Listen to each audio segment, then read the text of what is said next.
Update? Yes. And it's been another week. Welcome to one of the coolest updates ever. A lot has happened in this week. As you can see behind me, finally, the episode 5 donation gifts are ready to go out. And then in other news, I have finished the script for episode 6. It is 58 pages long, and it is going to sit here until I'm done with the script for episode 7. So far I've only written 1 page of episode 7, but that's going to hit the back burner for a second because a non-PoPS related video has sprung up into my life and I have to edit that. I shot it yesterday and I have to edit the entire thing before I can work on PoPS again. So we'll see how long that takes. But then once the episode 7 script is done, boom, we are going to get into production, shoot them both at the same time, and keep things moving along. As I said, this is one of the coolest updates ever. Why, you might ask? Because we have a special guest. His name is Leo, he's from Germany, and he was one of the VFX guys from episode 5. Did all the cool effects. And he's made a video for you today about how he did the splitting Donald effect. Hey there, fellow Popsians. Popsians? Popsicles? I like popsicles.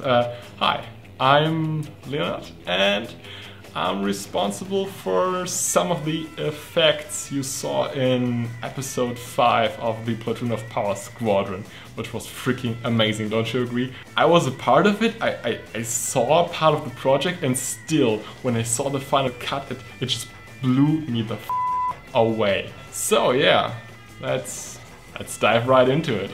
Let's do some effects, yo!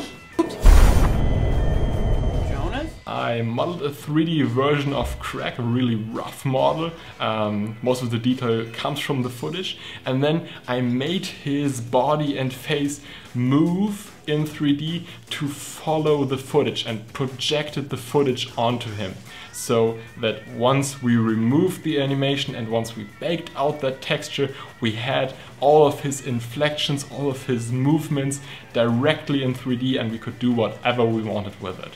So once I had that baked out, I took it into a painting application and kind of created a very rough paint to fill in some of the gaps the footage left and to give him a backside with color and all that stuff, since we don't see it in the footage. Now with the finished model, I was able to cut him into pieces and render it out. Now, rendering it out means just taking that 3D information, taking the camera we have, and just creating 2D images out of it that include lots of information, like where different parts of the images are, what color it has, where light is thrown, and all that stuff. So with all these things rendered out, I took it into After Effects and combined it all together.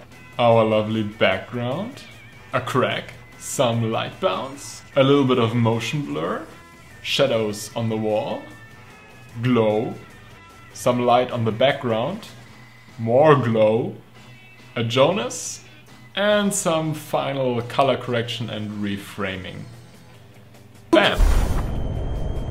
Jonas? You want to be atomized? Is that what you were looking for? Is that a good time?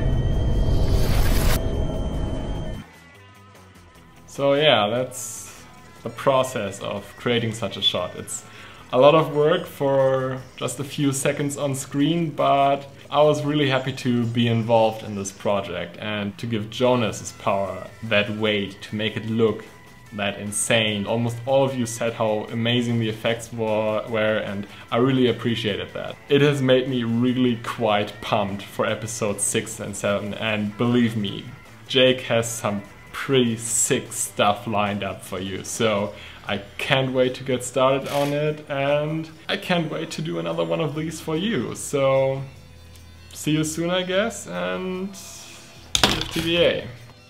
Bye. Awesome. That is badassery. Last week's question.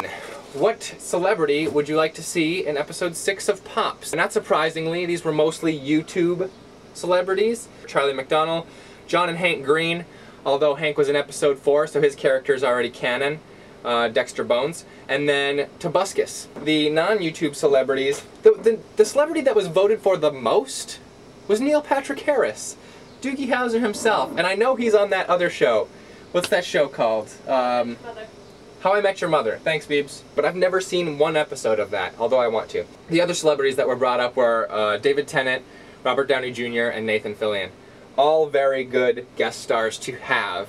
And, you know, I'd be happy if any of them wanted to come. This week's question, actually, was supposed to be last week's question because it was the most highly voted upon. And I totally didn't notice that, so it's going to be this week's question. This week's question, this is unpronounceable. This week's question comes from, and they ask, if you could send your past self one tweet, what would you say / warn yourself of? Keeping in mind the character limit. That's 140 characters, one tweet to send to your past self. What would it be? I think mine would have to be... I don't know. I don't really want to tell myself not to do anything. I'm pretty happy with where I am, you know? You know, Beebs? Yeah! You could go back and tell yourself not to eat the popcorn the one time you got sick from the theater popcorn. I don't remember that. I guess I could just go back and tell myself, look dude, don't watch that Hilary Swank movie where she goes over to Ireland. P.S. I love you. P.S. I love you. That's what I say, dude, I would go tell us not to watch P.S. I love you. Yeah, they really made it look like a different movie. Yeah, that preview lied to me. I will see you next week.